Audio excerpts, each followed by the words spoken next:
Well, good evening. We're going to go ahead and call our meeting to order. And I'd like to declare that we have a quorum of 7 trustees here tonight.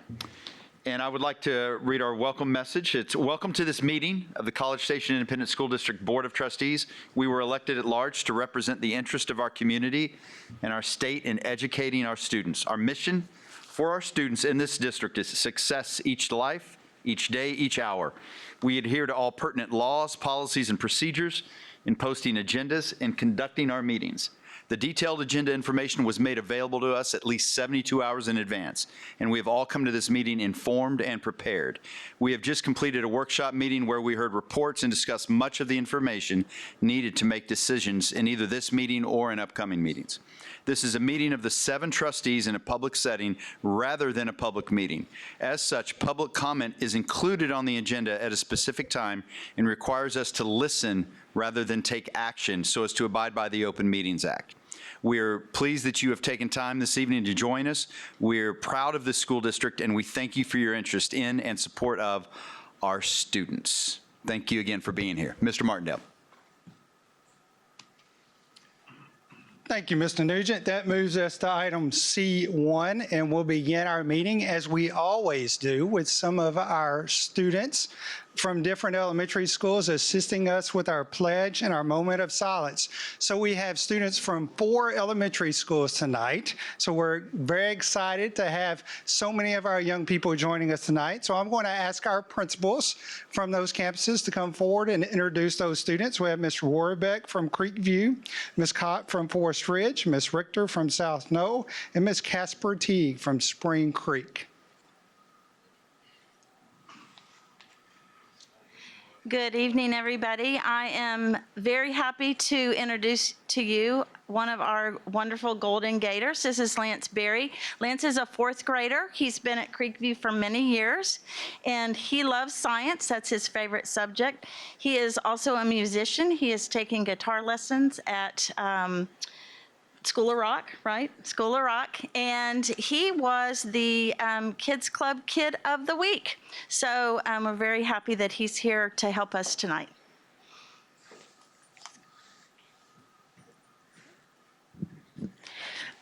Good evening. I'm Teresa Cott. I am the principal at Forest Ridge Elementary, and I have this fabulous falcon beside me. Her name is Stephanie Rivas, and she is just as fabulous as she looks. So she is a very strong leader at Forest Ridge in 4th grade. So she was one of our ambassadors, and she is also a very active member of our FLIP leadership team. Falcon Leaders Inspire People. She was instrumental in leading 2 of the service projects, one for Chrissy's Closet and the other for Books and a Blanket. Her favorite subject is also science. So she wants to study zoology, but she wants to be a veterinarian first. She can really be good at that. So, because she loves doing all kinds of really cool experiments. She also loves ice skating in her spare time, and she also loves to write. And so I'm sure you'll see one of her fabulous poems published one day. So, Stephanie Rivas. Good evening. I'm Laura Richter. I'm the principal at South Knoll, and with me this evening I have Miss Luna Chavez. Luna, you might recognize her, is the newest anchor of the South Knoll morning announcements, our video announcements. She recently took over the job, and she is doing a fabulous job and knocks the pledge out of the park every day. And so I knew she would do a fabulous job for us this evening. She is also a very compelling writer. I was in her classroom the other day, and they were writing opinion papers on which animal they think would be the best class pet, and Luna has chosen the turtle.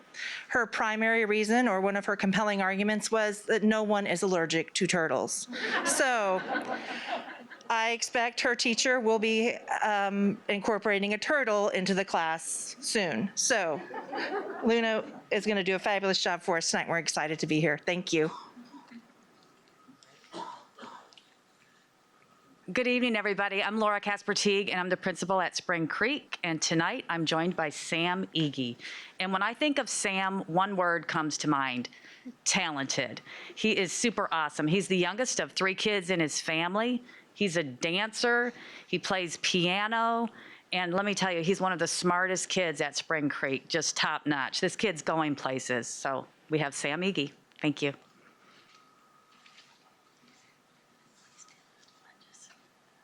Please stand for the pledges and moment of silence.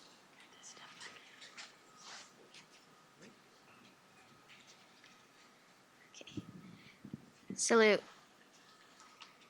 I pledge allegiance to the flag of the United States of America and to the republic for which it stands, one nation, under God, indivisible, with liberty and justice for all.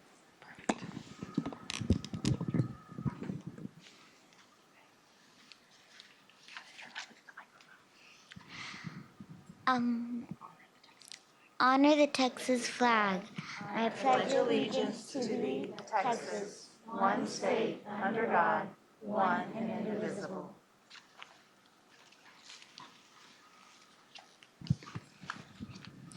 I will be leading you in the moment of silence. You may begin.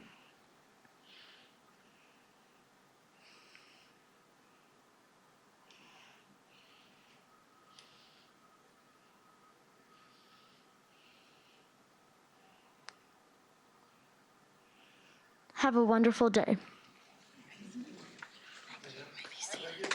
Thank you. You may be seated.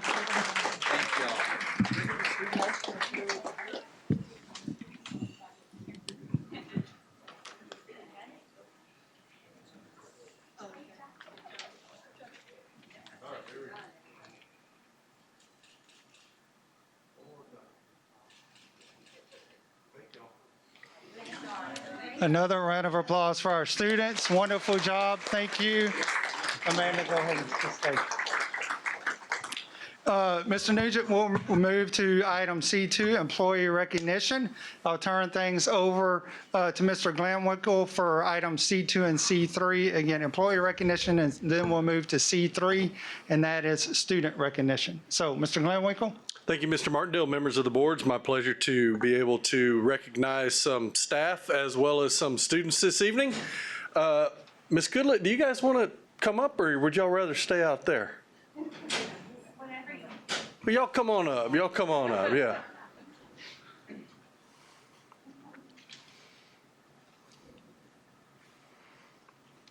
I wouldn't want to. So these are members of our child nutrition staff here in College Station ISD, and I'm going to read a little bit of stuff that we've got prepared here. The Texas Department of Agriculture recently completed its audit of CSISD's Summer Food Service Program. The Summer Food Service Program is the program CSISD is currently operating under, which allows free meals to all students. There were no findings in the audit, and TDA reported the following in the commendation section of the report. And this is a direct quote beginning right now. The Texas Department of Agriculture would like to thank College Station ISD and Ms. Bridget Goodlett, Child Nutrition Director, for their assistance and professional courtesy extended during the Summer Food Service Program Administrative Review. Ms. Goodlett's passion for the program is evident in her organization, knowledge, and dedication, as well as in the planning, preparation, and service of healthy and appealing meals. The variety of entrees, sides, and fruits offered, especially during trying times of pandemic, is impressive and highly commendable.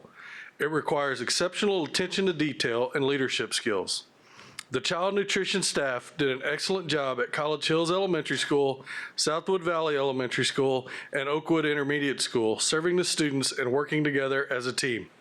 Food safety measures taken due to pandemic to serve meals in a safe environment for the children and staff are impressive and reflect highly effective time management and problem-solving skills. The entire food service department worked as a team to run the program successfully. Thank you for your commitment to the students at College Station ISD. And for a organization that is paid to find things wrong, that is some high praise right there. And so tonight we have with us, if you'll wave as I call your name, our Director of Child Nutrition, Ms. Bridget Goodlett.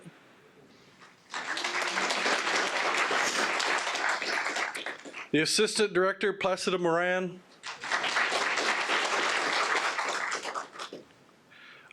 Child Nutrition Coordinator, Sarah DeLujas. I'm assuming I got that right then. Child Nutrition Supervisor, Rachel Higgs. Child Nutrition Manager at College Hills, Gracie Garza. Child Nutrition Manager at Oakwood, Donna Morrison. And finally, Child Nutrition Manager at Southwood Valley, Christine Prince. Thank you guys so much. We appreciate everything you guys done the last 13 months.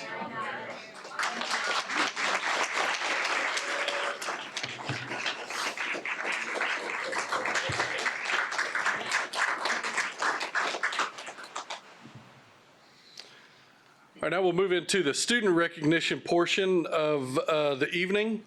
We got quite a few student recognitions this evening. So students, if you're here as I call your name, and also coaches and teachers as I call your name, please come forward it will be to your right, to Mr. Martindale. Mr. Martindale, wave your hand. Come over there, and then you guys can go around and greet the board members as well. And first tonight, we're gonna start with the A&M Consolidated High School Girls Swim Team. Yeah, there you go. The swim team placed third in the Class 5A state swim meet. The total of 126 points in the meet was a new school record for the girls swim team. And the following individuals placed in an event at the state meet. And so as I call your name, please come forward and be recognized.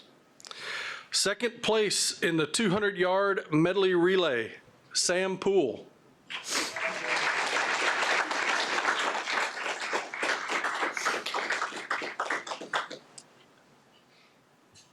All right, they got their bling with them too, so that's.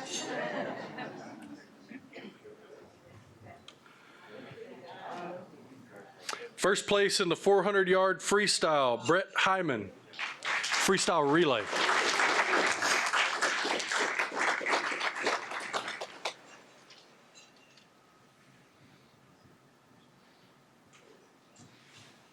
It takes more than one person to do a relay, so you'll hear a lot of these events repeated. So first in the 400-yard freestyle relay and second in the 200-yard medley relay, Maggie Witten.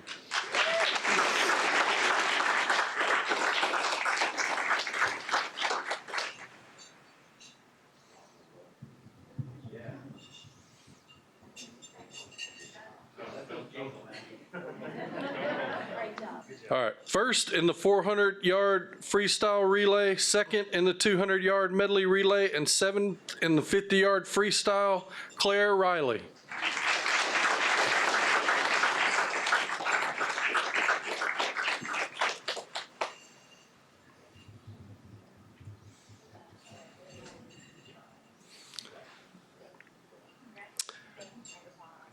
All right, first in the 50-yard freestyle, first in the 100-yard backstroke, first in the 400-yard freestyle relay, and second in the 200-yard medley relay, Caitlin Owens.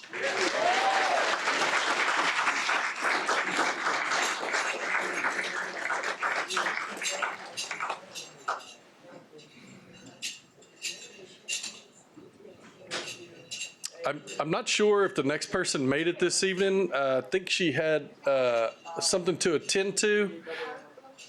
She's not here, but I would like to recognize publicly the A&M Consolidated Girls Swimming Coach, and that is Jennifer Marquardt.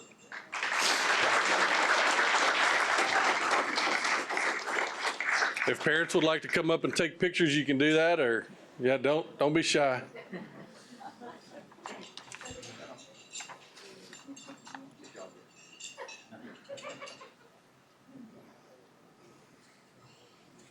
This out is the first time in history they've ever finished in the top on the podium.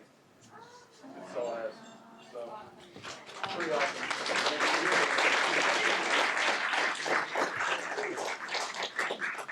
Those 10 teams that finished on the podium take 10 plus members with them. See what we took. Thank you, guys.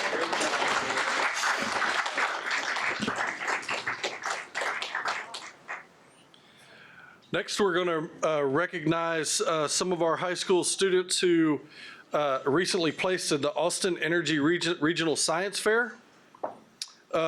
This science festival is one of Texas' largest regional science fair with almost 3,000 students from 3rd through 12th grades. It encourages and rewards innovative student research and provides scientists, engineers, and other professionals a chance to volunteer in the community.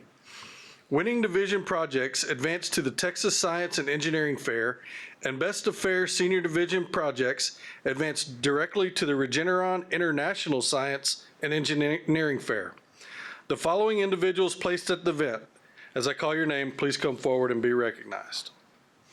This first person won the grand prize of the entire event, as well as won her category of physics and astronomy. I'm going to say the name of these projects just so y'all be ready to ooh and ah. Her project was predicting the impact of stellar kinematics and dynamics on habitability in the Milky Way. Camille Chu, please come forward.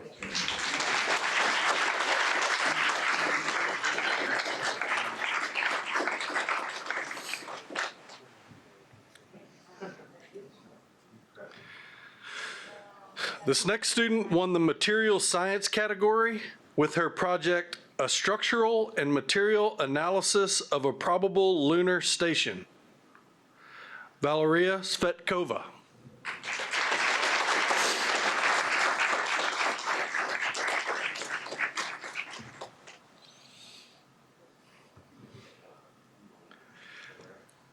This student earned second place in the Earth and Environmental Science category with her project, Projected Heat Wave Changes in Future Climate from High Resolution Climate Model Simulation.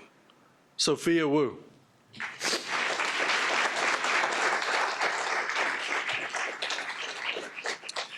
The next student earned second place in Computer Science System Software with this project, Coarse-Grained Modeling for Efficient Simulation of Coronavirus Glycoprotein. Aditya Narayanan.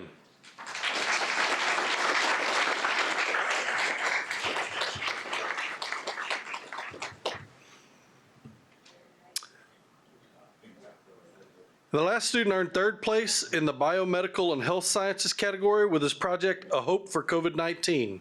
Shashan Fernando.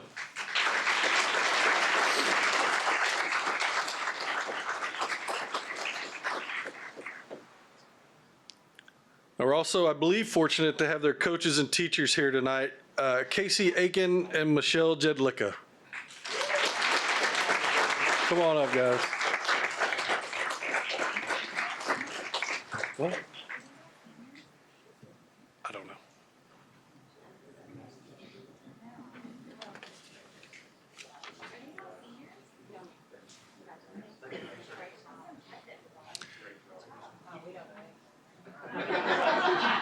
Pictures, anyone? All right, thank you guys very much.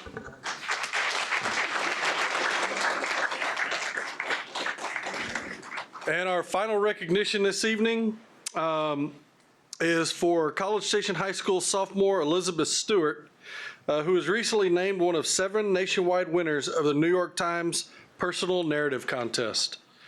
Stewart is the news editor for the CSHS newspaper, The Catamount, and she earned one of the top 7 awards nationwide from more than 9,000 submissions. The contest invited students from across the nation to tell their stories in 600 words or less. That's tough to do. Judges reviewed the submission and named the 7 winners along with 13 runners-up and 22 honorable mentions. Stewart's touching and personal story is titled Peach Pie. Come on up, Elizabeth.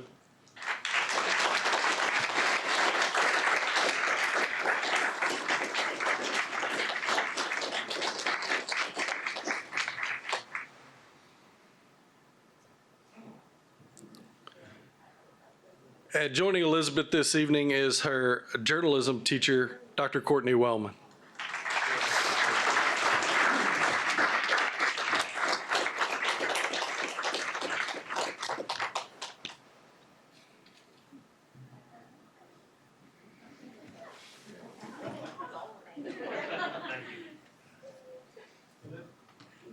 Mom, she can come closer.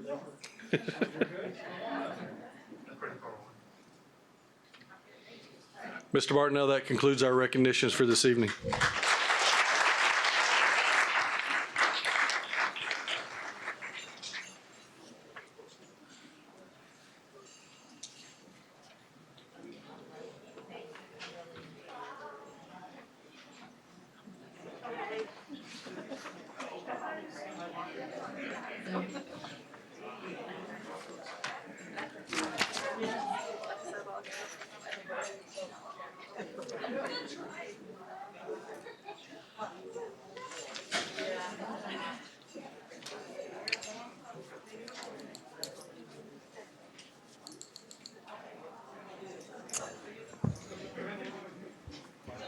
Well, now that's a pretty good way to start a meeting. Incredible success from our students. And they're smart too. They knew that was the time to bug out. So, all right, that takes us to item D, which is our consent agenda. The items on this tonight are E2, G, H2, H3, H4, I2, J2, J3, J4, J5, J6, J7, and J8. Are there any items that any trustee would like pulled from consent agenda? Okay, with none, do we have a motion?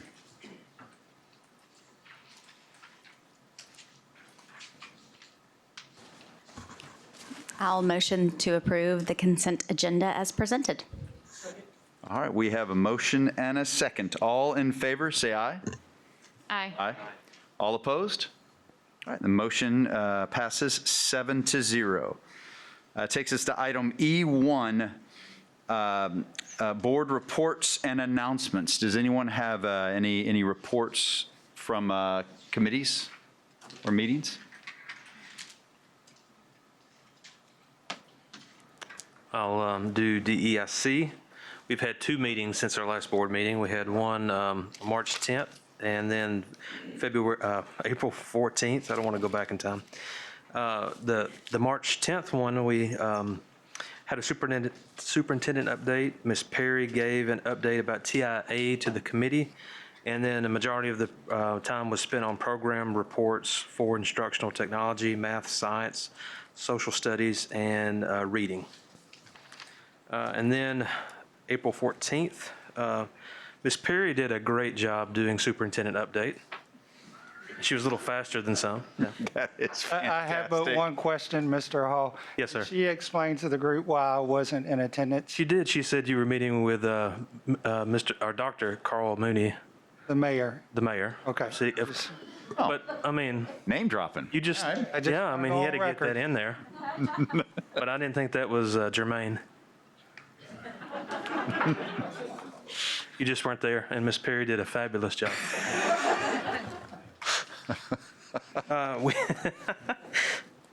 Items were modified schedule state assessment, testing day waiver, which the committee passed and was on the consent agenda. The pre-K textbook adoption, which was also on the consent agenda you just passed. And then the district improvement plan work that we have to do, and Dr. Trammell presented that, and it's a little delayed this year because of waiting on the strategic plan results to be completed, so the strategic planning can be incorporated in the DIP work. So that's it for DIC. Can skip to bond. If you guys were here for workshop, you got a good overview of the bond, but we'll just go over. We've already had two meetings, March 30th and April 13th. March 30th gave the committee members an overview of school finance and the bond process. And then the April 13th meeting, we did a program review. We will continue a program review at our third meeting. And hopefully the fourth meeting, the committee can start solidifying their thoughts. Mr. Nugent, do you have any? I think you did an outstanding job. I'd like to report for Education Foundation. So Education Foundation has scholarship coming up. The scholarship recipients, we have, let me get all these numbers right, 102 scholarships this year, totaling $126,900. I think we were talking the other day in that final meeting, choosing the scholarships, about how just 5 or 6 years ago it was around $30,000 or $40,000, and it's already up to $129,000. That's amazing support from our community, and it's really cool. So that night, that's going to be on May 17th. It'll be at Pebble Creek, and it'll be a red carpet event. So it's going to be pretty cool. The scholarship recipients will get to meet the donors and be recognized that night. And then also we have Grant Showcase for 2021 coming up. And this year it's going to be a virtual celebration. So they're going to showcase different grant projects April 26th through the 30th. And that's going to be through social media, the website, and email. So watch out for those. It's going to be different. I think it's going to be multiple grants shown every day. So that should be really cool. Everyone can see that this year. That's it for it. Do you have anything else? No, I mean, I'd like to add, Grant Patrol, when we hand out the grants, is a phenomenal event, and we love it. But Grant Showcase is just one of those intimate times where we actually get to see the grant in action. And with it being virtual this year, because a lot of times we have to be on site to see this, with it being virtual this year, if you can tune in, because it is unbelievable to see these things in action, and the kids' response to them. So I urge you to definitely take advantage of that for this year.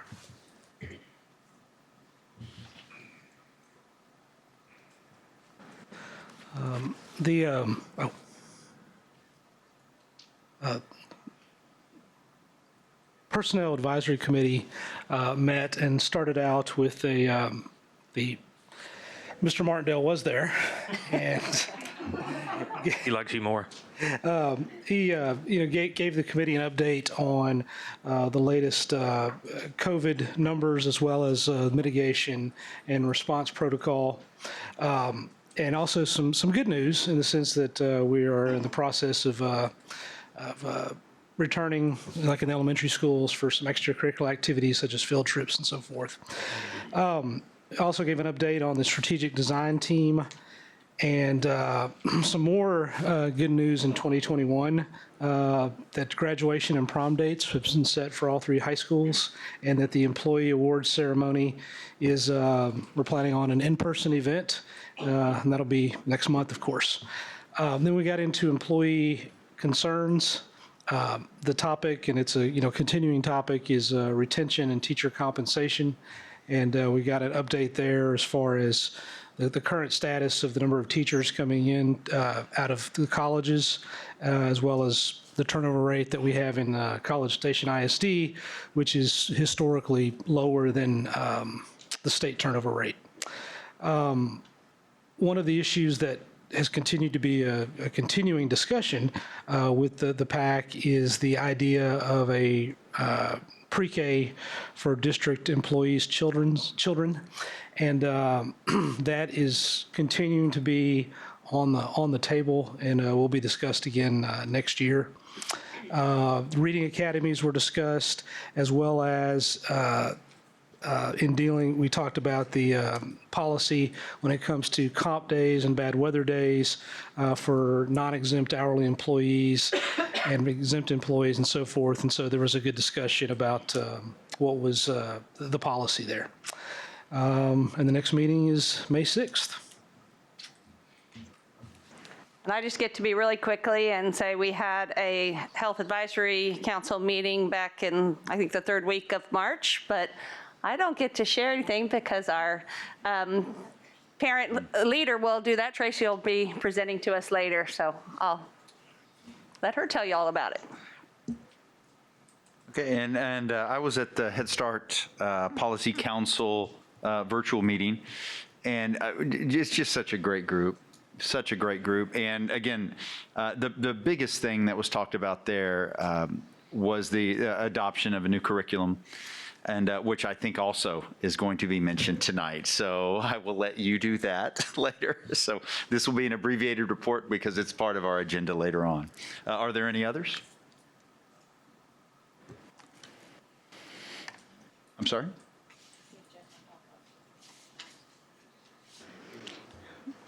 I mean, I know we just talked about it in workshop, but just a little overview again for those that didn't get to watch or hasn't watched workshop or didn't get to attend that.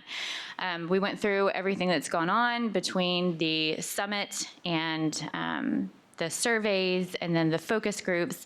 And now the design team has met 3 times and working through goals and portraits of learners, teachers, leaders, and then we are coming up with action steps next. Was that it in a nutshell, you guys? Mm-hmm. Okay, it's been a lot of fun.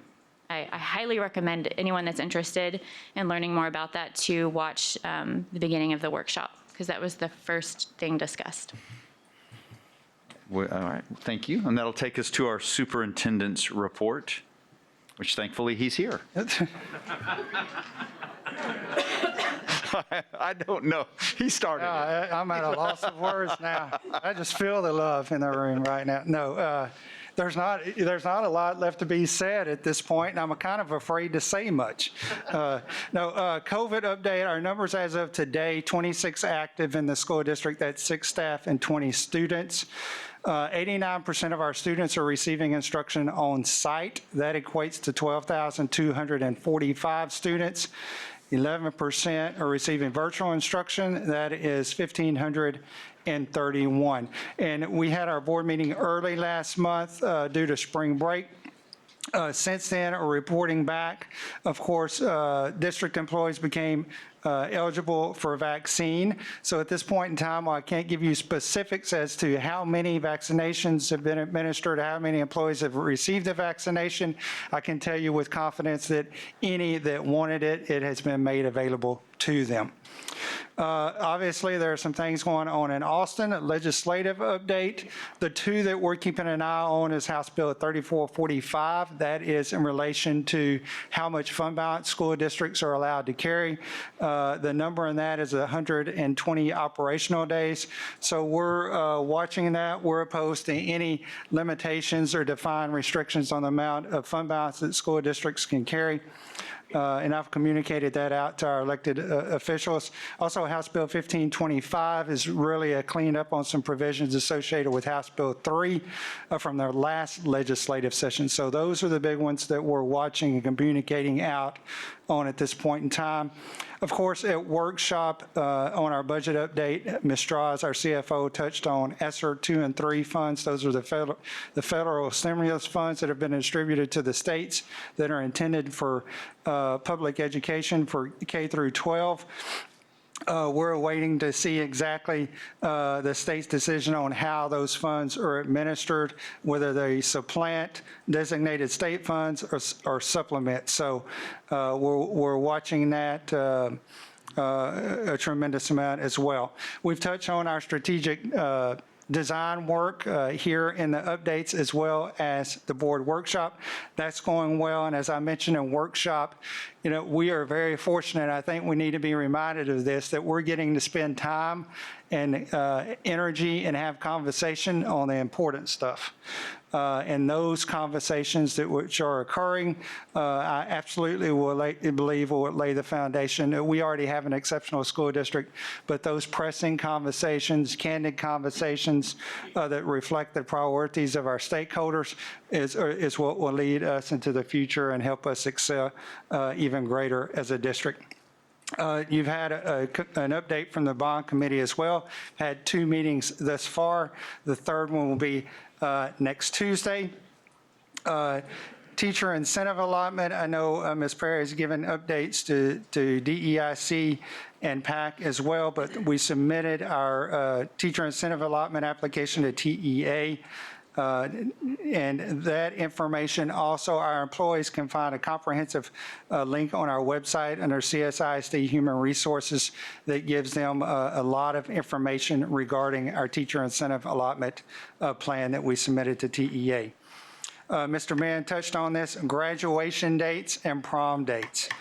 How exciting, because think about last year, these things did not occur as usual. So the fact that we're here and we're planning these things and they're going to happen for our kids is just absolutely wonderful news. Graduations, as you are all aware, will begin on Thursday, May the 27th with College View. Friday, May the 28th will be College Station High School, and Saturday, May 29th, will be A&M Consolidated. And prom dates, because this is important as well. I believe Ms. Elder kicks things off this Saturday. Is that correct, Ms. Elder? And Ms. Elder is tremendously excited to be hosting prom this Saturday. April 24th, College Views is May the 1st, and CSH is May the 8th. Our employee awards in person is May the 13th at 6 o'clock, right across the street at Grace Bible Church. And I had, isn't it wonderful to have so many student celebrations? The things that our students are accomplishing is just mind-boggling. When you hear the title of the work from the science fair, I understood some of it, but not all of it, so I have to get Ms. Jedlicka and Ms. Aiken to explain it to me in layman's terms later on. But it's wonderful to have so many student celebrations and, of course, recognition of Ms. Goodlett and her crew. I think it's just indicative of the great work that's occurring. So, Mr. Nugent, that wraps up Superintendent's report. And I must say that I'm glad to be here as well. Thank you. All right, thank you so much, sir. That takes us to item F, hearing of citizens. Do we have any cards? I do not. All right, with none, we will move to H1, receive a report related to the School Health Advisory Council. Mr. Martineau. Tracy, come forward, our president of our SHAC, our School Health Advisory Council. Tracy Kallenogg is here with us, and she'll share our annual report with us. So Tracy, and they'll get it kicked up on the screen for you. Okay. There you go. All right. Hi, everyone. First of all, thank you all so much for allowing me this time to come and talk about the stuff that we've been doing on the School Health Advisory Council. First of all, we cannot do this work without all of you. So we really, truly appreciate all of the work that y'all are doing and everybody in the audience as well as the folks that are not able to be here tonight. This committee is actually something that is required by all school districts in the state of Texas. So I'm not going to read through everything. I could seriously talk about this forever, and the folks in this group can probably attest to that. However, what we focus on are wellness recommendations to the board on what we've been seeing from parent perspectives, community perspectives, teacher perspectives, and pretty much anyone that would be willing to come forward and talk about what we need in the school systems to keep our students safe, keep our teachers safe, and that's overall wellness. So I'm talking about mental wellness, physical wellness, financial wellness, and we work off of the model, the whole school, whole community, whole child model. And as you can see, basically what we're doing is bridging the gaps and filling in those key pieces that sometimes schools may not always have access to. The family engagement, one of the topics that Mr. Nugent brought up was Head Start and Policy Council. I am so fortunate to sit on that council as well, and these two are probably some of my favorite groups to come to every month, because you get to hear all of the exciting things that go on in the schools that as parents we might not always hear about. And family engagement, I have to say, family engagement in College Station ISD is probably the best, and I've lived in 4 different states, the best in all of the states that I've ever been in, because of these gaps being filled by communities and our board and our teachers and everybody working together.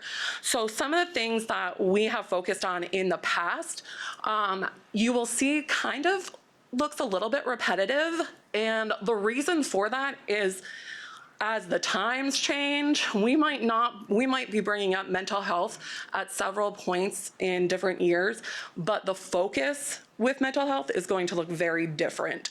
So in the past, we've updated the recess policy, we've addressed that.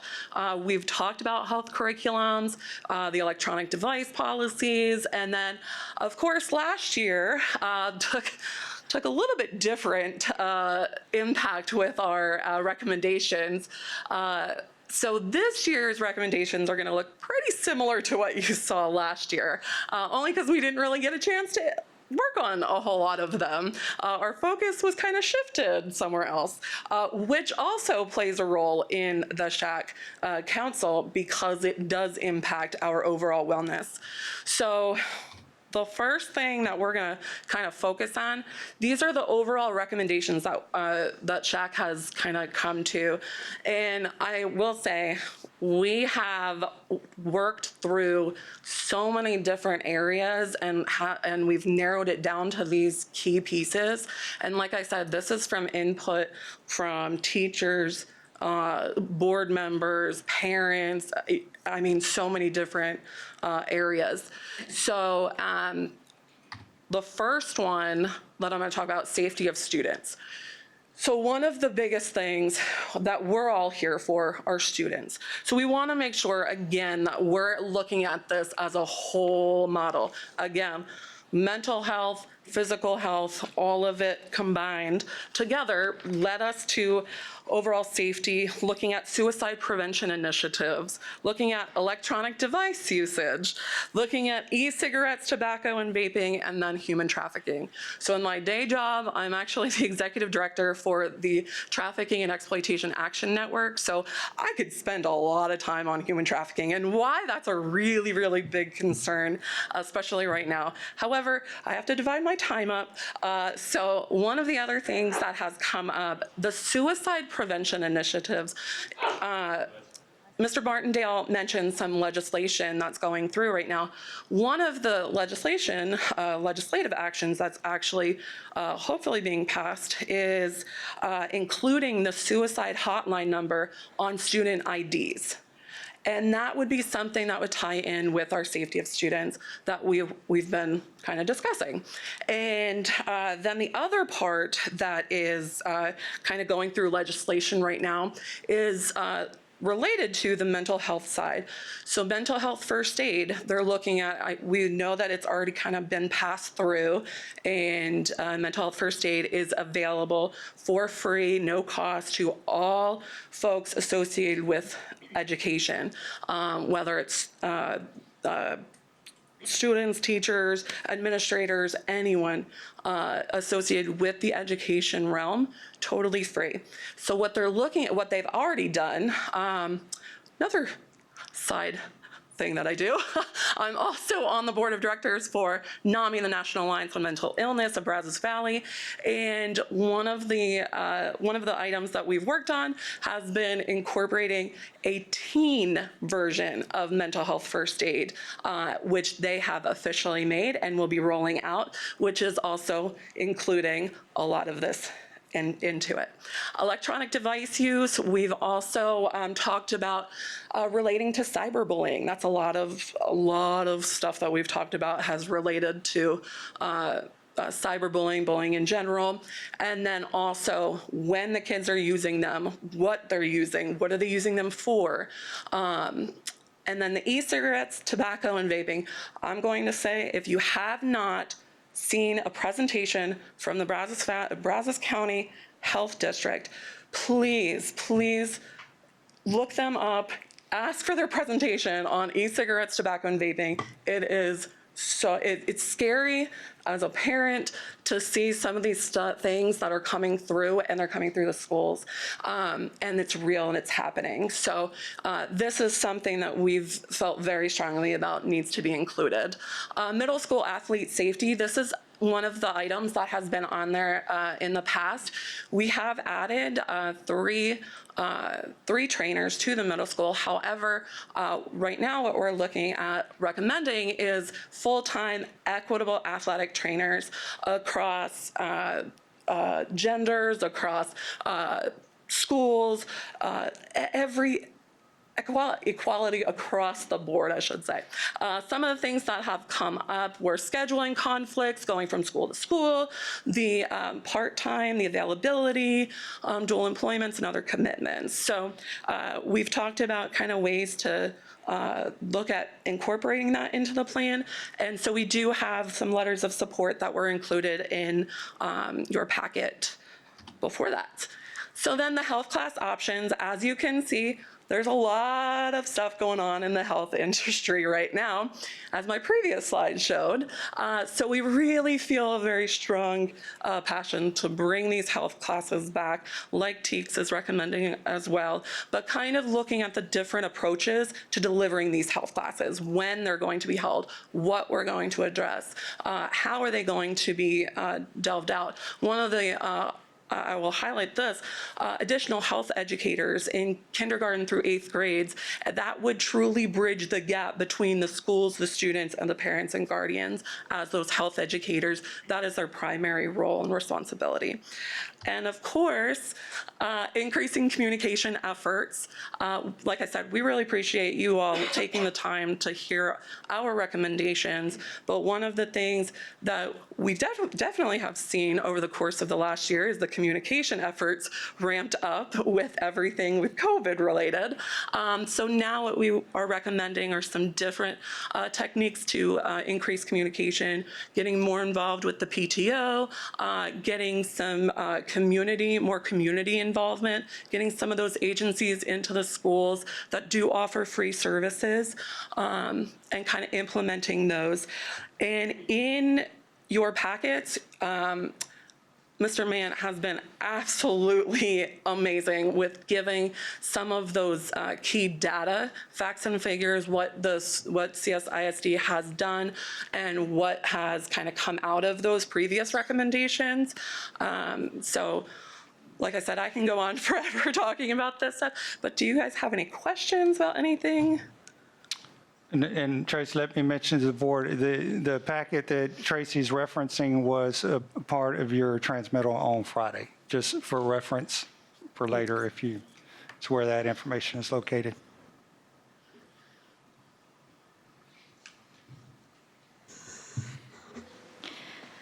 Can you expand a little bit on the health educators K through 8? Is SHAC recommending, I'm unclear on what SHAC is really recommending there. So the health educators, with what they have, actually, is Megan here?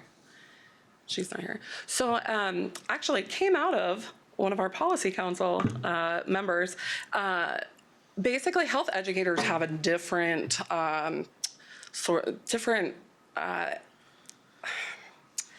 teaching method or different education in their background. And so with how they present different materials, working through what we already have with the early childhood education team and working more closely with that into the entire, kind of expand it from kindergarten through 8th, because right now we're seeing a lot of the health education. I can tell you from with Head Start and early childhood, we get a lot of that in early childhood education. And then from kindergarten up, it's like, okay, now what do we do? And a lot of the health class stuff that we've been talking about can actually fit in it is what health educators do as well. So kind of bridge that together. Okay. Megan can probably explain it a lot better than I can, might just add what I did here and there. You know, I think the idea of having a dedicated health teacher in the K through 8, and maybe not per every elementary, maybe they even had to share between elementaries, but having someone who would be focused on health education for the elementary age students and somehow integrating that into the schedule. So that was the discussion around that. That's what I remember. And we've talked about, where do we put that in? Do we put it in camp? Do we put it PE classes? How do we implement that? And so the health educator would come into that realm as well. And like I said, their kind of education background is more it's kind of different suited when it comes to working with like PE classes or, you know, something like that, where it's, again, working on the whole self Okay. with that background. Okay. So more than just new curriculum or more than just curriculum. Correct, yes. Okay. Yeah. And so maybe this isn't. So can you talk a little bit to the partnership with A&M that the district has had with in regards to the health curriculum? Because I don't know that very many people know that that has been going on. Mr. Reed might actually be better suited to answer that. Do you want to answer that one? Okay.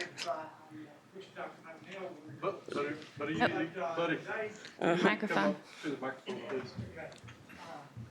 We have partnered with Dr. McNeil, and she has been amazing in providing some curriculum in regards to a number of items, okay? And so we're at a point now where she actually has stopped that process because of the TEKS and the implementation that we've got to put in place for that, coming up with the new health TEKS that are, but we've done a good job. When I say we, she has done a good job in providing information for our health staff members here in CSISD. So that's the short version of it. Right. So it's just a collaboration with A&M, right? That we've done Yes, with ma'am. Dr. McNeil and her students and her expertise. Yeah. Yes, ma'am. And she's actually a health educator, and that's one of the programs that she works with over there. Okay. So that's kind of also Okay. where the health education Okay. piece comes into it. Okay. It's all coming together for me. Thank you. Any other questions? I want to just thank you for your service to the council, because this is definitely a volunteer job for you, but it's passionate. Your passion comes through. But Thank just you. pretend you have a magic bullet. You have to choose one item to really hone in on all that you presented to us. What one item would you personally focus on? Oh, boy. Not an easy task. It's not. So it's hard because, so the mental health side of things, I think, plays across every single recommendation that we had. It incorporates into every single area and aspect. So I think that is first and foremost. However, I would say also the middle school athletic trainers would also be right up there. And again, like I said, mental health, mental wellness overall, and overall wellness goes across every single recommendation. But I'm also married to a coach, so I've seen, you know, even though he's at A&M, we see the transitions from high school to college level, and then from, you know, obviously middle school to high school, and just everything that is coming through. The mental health aspect is missing. The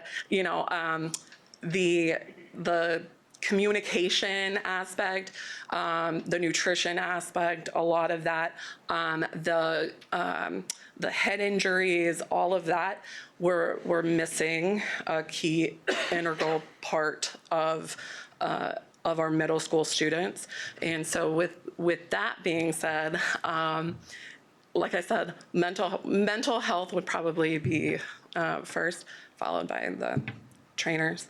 And I think part of it too, that I kind of go to the middle school level as well, that's an age that the mental health side really starts coming through a lot more. And then having that support, you know, if they're injured or they're not going to get to play in a game or swim in a meet, it really truly impacts their everything. And so kind of pulling those together, mental health would be.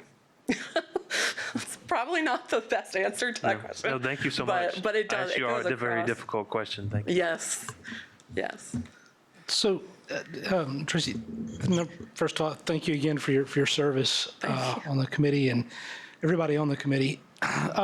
One of the things that the strategic design process that the district is going through right now, that is a big topic is technology. Yes. And I noticed that y'all didn't make any recommendations as far as changes to, cell phone technology usage and so forth in this upcoming year. And then at the same time, I see in the report the statistics that are just incredibly frightening. Could you just kind of let us know what the committee's thoughts were on our current cell phone and technology policies versus where we may be headed in the future? So we did kind of address it in the electronic device use.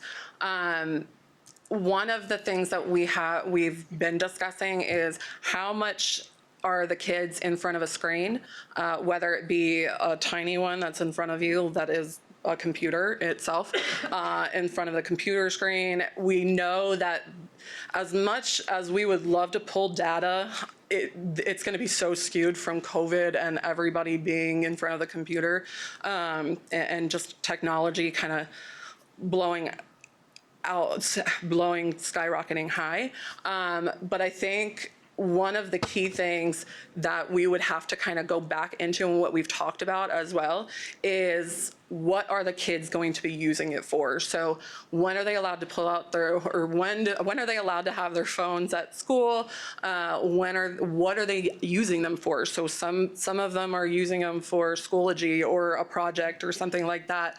So really addressing, we have talked about that as well. What is the use of them in the classroom or at school? We've also talked about the iPads and the technology in the classroom, where it's all well and good, but we also want that face-to-face interaction to be more than what they're getting in front of the screen, especially after the past year that we've had, and they've been in front of the screen for, a whole semester, some still in front of it. And as we know, more screen time, it does play an integral part of our I'm going to go back to mental wellness, and it really does. So one of the things that Mr. Mann included in the packet was some information about bullying and where that kind of comes from. One of the things that we would like to see happen would be doing some of that background and look at what are the kids, are they bullying through the use of their technology? Are there more issues coming up through technology versus in-person stuff, and how technology plays a role in that? And then looking at the curriculum, what is needed with technology? Is it needed versus in person? So really looking at that part, I guess you can say.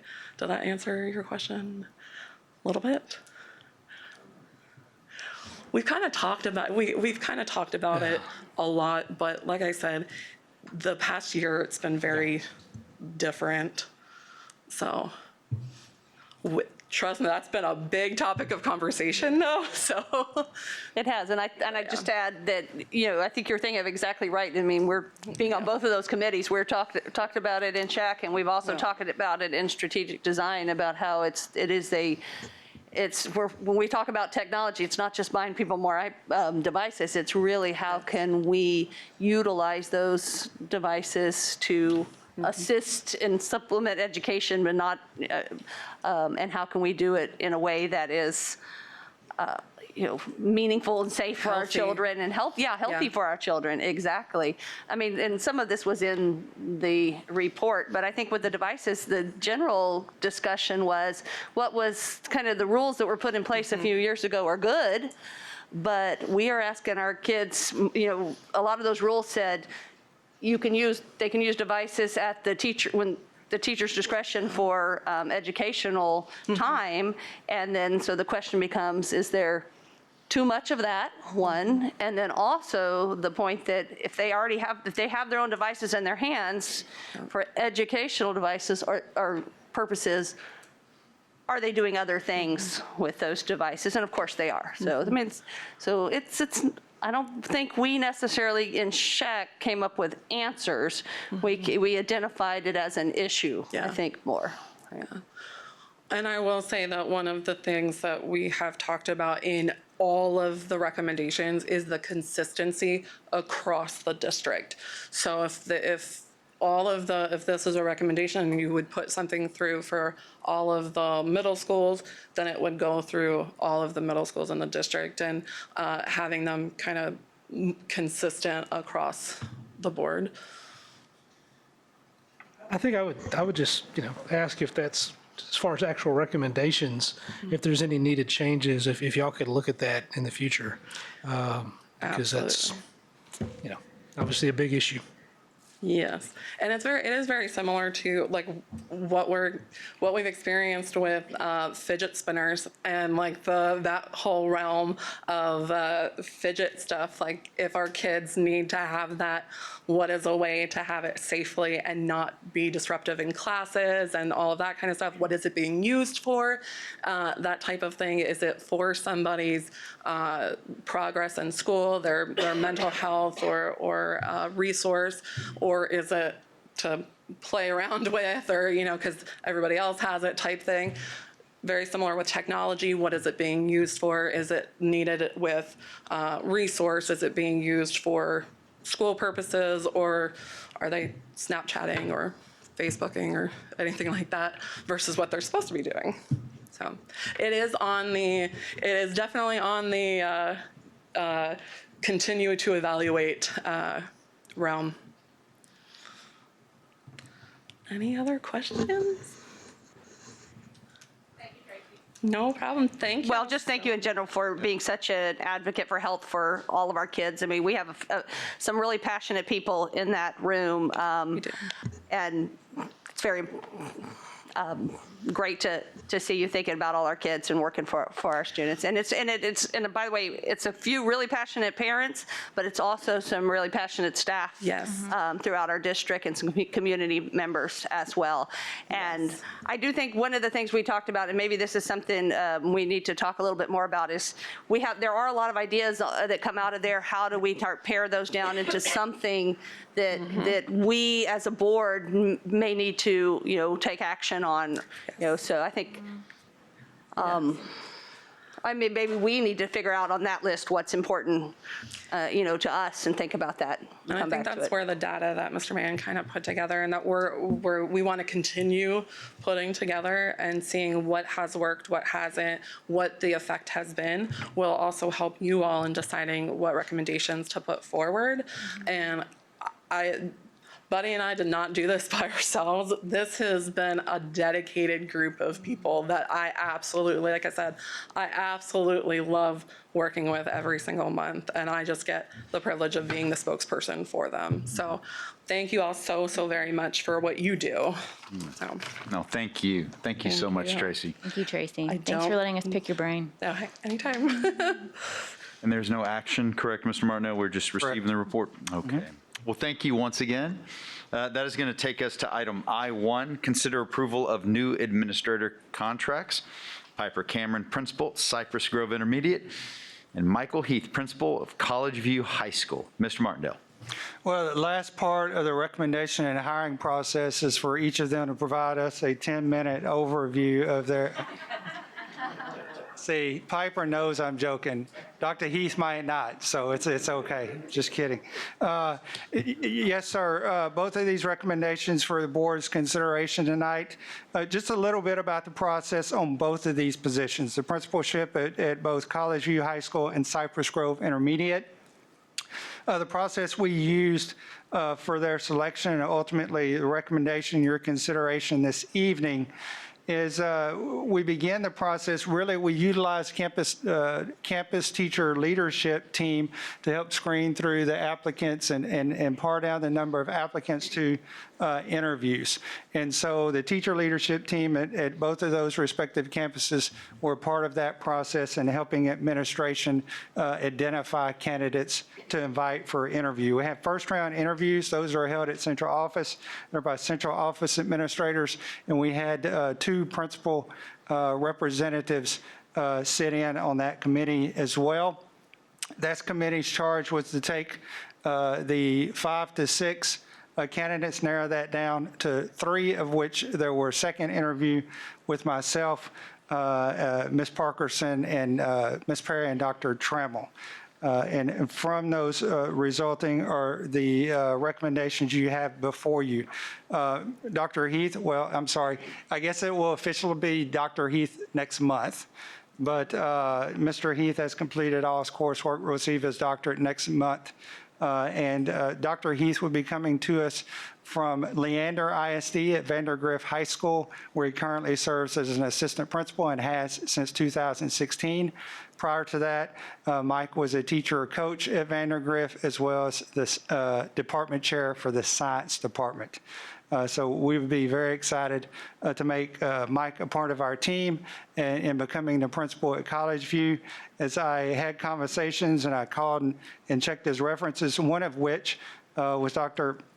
Troxel, previous Superintendent Leander, now is Executive Director of TASB, and spoke very highly of Mike and his focus, his work ethic, his ability to forge relationships, and collaborate with groups. And the fact that Dr. Troxel in a school district as large as Leander had knowledge of Mike's leadership ability as an assistant principal struck me profoundly. So that would be my recommendation for College View High School. The other, Piper Cameron, and I'm looking for Piper. I know she's here. There she is. She's in the back row. I don't know. So next to, yeah, okay. So Ms. Cameron has been assistant principal at Cypress Grove since 2017, and prior to that, she was teacher and did some coaching at College Station Middle School. Piper would be filling the vacancy created by Ms. Scott's retirement at the end of the year. Piper, having been there, she's contributing a great deal to the campus, has been for the last 3 years, been groomed for this opportunity, and it showed through the process. I have no idea that she'll continue to take Cypress Grove and build upon it for the future. So, Mr. Nugent, Board, those are my 2 recommendations for those respective positions, and I'm very excited about what both of those folks bring to the team in those roles. All right, well, thank you, Mr. Martindale. Do we have, is there any discussion, any questions? All right, without none, do we have a motion? I know you're going to have to speak on Mr. Heath's behalf since you didn't have him do a 10-minute presentation. But could you elaborate through the interview process what his overall, just very briefly, what his vision was for College View? Actually, I'm going to let Ms. Parkerson say that because that was part of the first interview and he had to give a 15-minute presentation. So Ms. Parkerson?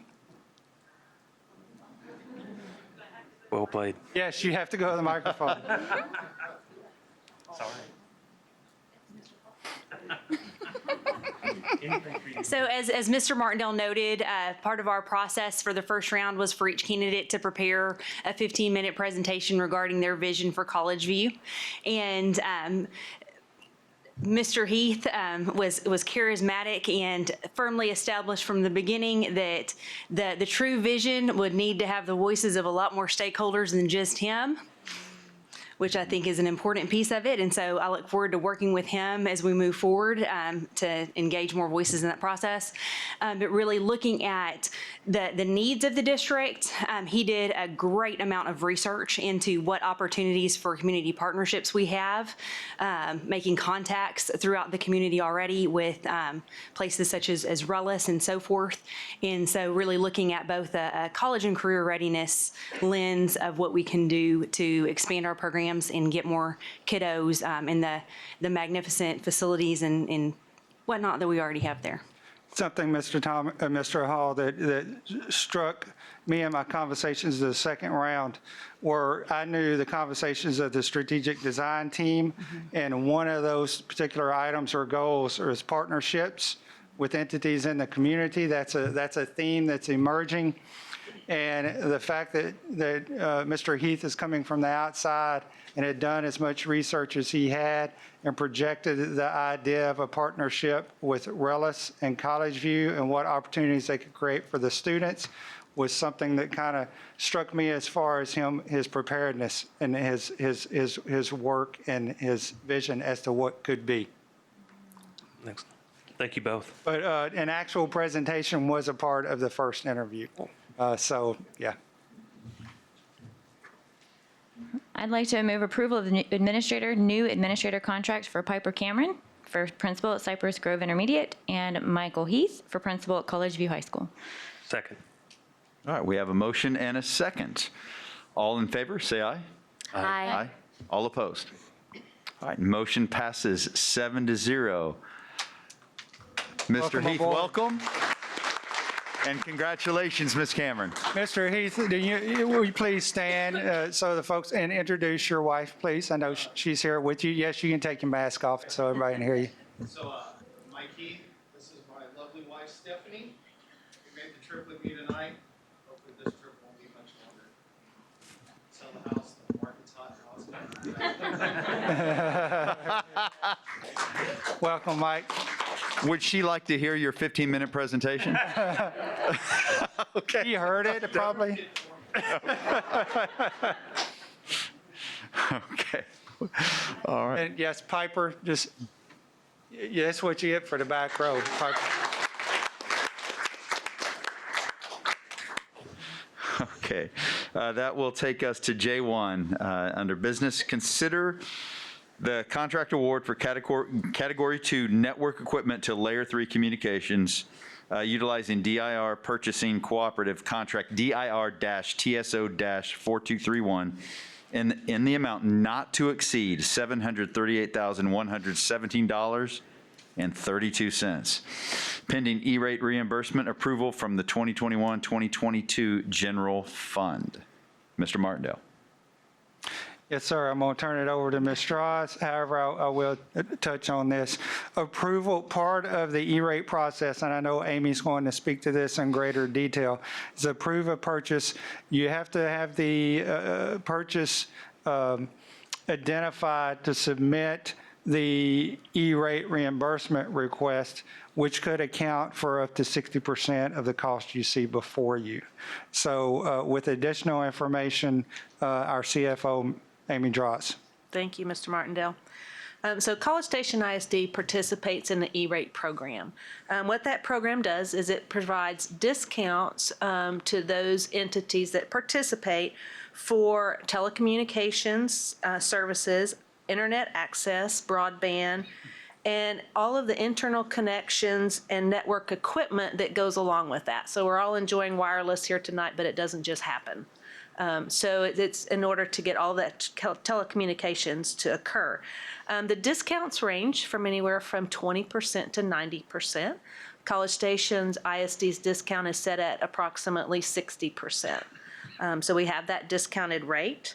But as Mr. Martindale said, we've got to go through an application process, submit it, they review that, make sure everything is eligible, and then we're sent back that approval for purchase. That's why it's a 21-22. The exact amount a quantity that we might purchase kind of depends on budget because we haven't set the budget yet either. So we've got to put it in the application to make sure if we need it that we're going to be able to get those discounts. So in summary, that's kind of what the program is. The Director of Technology, Mr. Hutchinson, put together a list of network equipment that felt like College Station ISD needed to replace and solicited quotes that started back in January. And he, along with the Director of Purchasing, Ms. Carmela Schaefer, analyzed those. And it's their recommendation that we award to Layer 3 Communications for the purchase of that, and it's not to exceed that $738,117.32. That would be if everything we submitted was approved and we did purchase it with available budget. That 60% of that would be $295,246.93. So you can tell it's pretty substantial discount. So that's why we go through this process. It's not long. I'm not definitely do not want to be the one that has to apply for that application. So tonight, we are recommending the purchase of Category 2 network equipment from Layer 3 Communications, utilizing the DIR Purchasing Cooperative in the amount not to exceed $738,117.12. That is pending E-rate reimbursement and out of the 21-22 general fund budget. Are there any questions? Networking equipment, are these things that could possibly be capital items on a bond, or? Some of them can be. They could be. Yes. And or if, then can we use bond money at this discounted rate? Yes, as well? ma'am, we All right, can. thank you. That's one of the things going through that bond. We were identifying what would be E-rate eligible to try to get at that net cost. So That's yes, next even week's if it's meeting. bond funds, it can apply. But we'd speak to useful life, though. Expected useful No, life. yeah, if we were to put it on a bond, Right, if you put then it we on, would have to if you consider put useful on a life. bond, whenever you're starting to buy equipment, they're going to look at the expected useful life of that equipment, and we've got to show that we're paying off that debt within that useful life of the equipment. So you couldn't do 25-year bond and not pay it off for 25, pay any principal for 25 years. So they do look at that. Mr. Nugent, I move to accept the proposal as presented. Okay. I'll second. All right, we have a motion and a second. All in favor? The question. So the motion as presented is only to make the purchase if the reimbursement is approved, right? Correct. Okay. And budget is available. We do not have to buy everything that we put into there, but if we didn't put it on the application, then we would not get any discounts. So it's pending a lot of things. Okay. All right. We've had a motion and a second. We can still have discussion. Are there any questions or anything to discuss? Okay, so all in favor, say aye. Aye. Aye. All opposed? Motion passes 7-0. Thank Thank you. you so much. That will take us, okay, to K1. Facilities, consider approval contract award for the purchase and installation of a fire alarm system at College Station Middle School to API National Service Group in the amount of $237,578, utilizing the seemingly never-ending 2015 bond funds. And sadly, I know it's about to run out. Right. Mr. Martindale. Each time I see one of these and say 2015, I'm like, they're still there. No, I won't complain about that. With additional information regarding this requested purchase of fire alarm system at CSISD is our Executive Director of Facilities, Mr. John Hall. Thank you, Mr. Martindale, Mr. Nugent, members of the board. Back in November 2015, College Station ISD voters passed a bond issue for $135.9 million for new construction and renovation to district facilities. This is something I never want to take for granted. I always want to mention it when I do these projects, especially when we've got one that we may be considering soon. But in the 5.5 years since that was passed, we have been able to accomplish all of the identified projects, and we have been in the bonus round for additional projects for about 6 to 8 months now, I believe, picking up several other projects. One of the projects that we were hoping we'd have enough at the end of this bond package to pick up is the item that's in this memo for the replacement of the fire alarm system over at College Station Middle School. The old fire alarm system over there has become increasingly difficult to maintain. It has really old parts. The devices are really old. The wiring is old and has been problematic for a couple of years. I think Mr. Hadnot may have some of the best drilled fire alarm students in the whole district over there. Not by choice, but so all of that to say is. Due to all of these issues, we've determined that a full replacement of that fire alarm system is absolutely going to be our best solution. And so we were able to identify funding in the amount of $275,000 as a budget to use towards this project. In March, I reached out and solicited 2 purchasing cooperative bids from local vendors to accomplish this work. We reached out to some that we've used in the past. One of them is API National Services Group, and the other one is Summit Fire and Security. And so they both successfully did submit bids to us. And I met with our Assistant Director of Facilities, Renee Ramirez, and our alarm technician, Walter McDaniel. We sat down and reviewed these bids to determine the best value for the district. We independently came up with the same opinion, and that is that the API National Service Group bid would be the best value for the district. It was the low bid, and it had a complete scope. And API National Service Group, which some of you may know, they recently changed their name. They were American Fire Protection Group, also known as AFPG here locally. They also have an outstanding reputation in the business. We've used them several times, even on that campus, to do some work. So they're very familiar with the building. Their bid was $237,578 compared to the Summit Fire and Protection bid, which was a little bit higher at $248,028.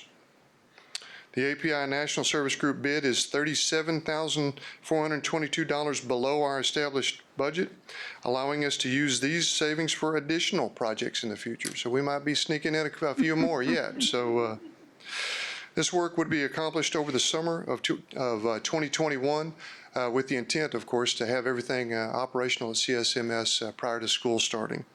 And one other quick note that I didn't put in the memo is that this does fold in very nicely with our safety program. We like to keep these systems as up to date and operational as we possibly can.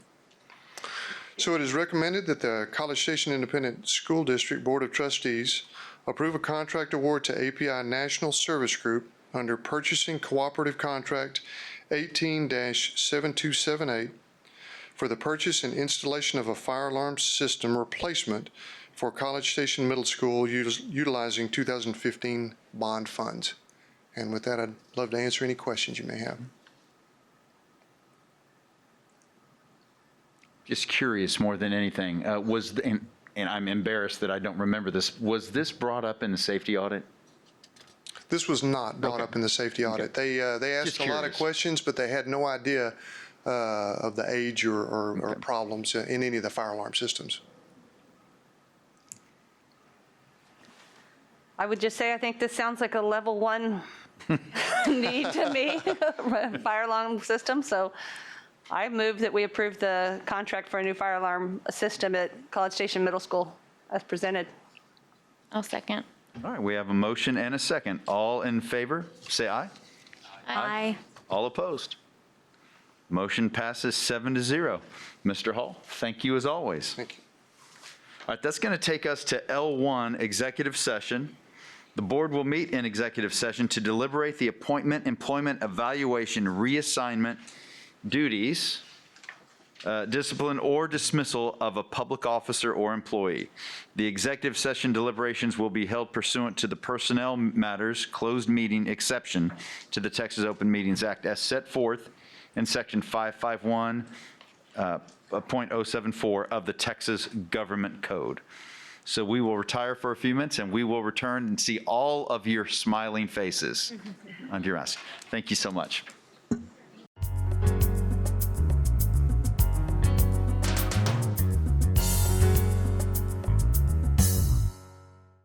With that, we are adjourned.